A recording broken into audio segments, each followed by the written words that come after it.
পদ্মায় ইলিশ ধরার গল্প। একটা সময় ছিল যখন পদ্মা নদী ছিল ঝকঝকে সোনা রঙের পানি দিয়ে ভরপুর। বর্ষার মরশুম শুরু হলো, আর সেই সঙ্গে নদীর স্রোত বেড়ে গেল। নদীর ধারে বাস করত ছোট্ট একটা মৎস্যজীবী গ্রাম। গ্রামের মানুষদের জীবনযাত্রা ইলিশ মাছ ধরার উপর নির্ভরশীল ছিল। শুভ্র ছিল গ্রামের এক কিশোর, যার বয়স মাত্র 12 বছর।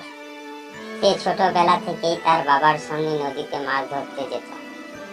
তার চোখে ছিল ইলিশ মাছ ধরার স্বপ্ন, এবং সে অপেক্ষা করছিল বর্ষার এই সময়ের জন্য। একদিন শুভ্র তার বাবা, মধু কাকা ও অন্যান্য মৎস্যজীবীদের সাথে পদ্মা ইলিশ ধরতে গেল। সেদিন আকাশ ছিল মেঘলা আর হালকা বাতাস বইছিল। তারা নৌকা নিয়ে নদীর গভীরে প্রবেশ করলো, যেখানে ইলিশের দেখা পাওয়া যায়। মৎস্যজীবীরা বড় বড় জাল নদীতে ফেলতে লাগলো। শুভ্রও তার ছোট হাত দিয়ে জাল ফেলতে সাহায্য করলো। তার চোখে ছিল স্বপ্ন, যদি সে একটি ইলিশ ধরতে পারে। নৌকা ধীরে ধীরে নদীর স্রোতে ভেসে চলল, আর জাল পানির গভীরে ডুবে গেল। কিছুক্ষণ পরেই জালের এক প্রান্তে টান অনুভব হলো। শুভ্র উত্তেজিত হয়ে বলল, বাবা দেখো, জালে কিছু ধরেছে। তার বাবার জাল টানতে শুরু করলো, আর একটু একটু করে জাল উঠতে লাগলো। শুভ্র দেখলো জালে বড় বড় ইলিশ মাছ ধরা পড়েছে। তার চোখে আনন্দের ঝিলিক দেখা গেল।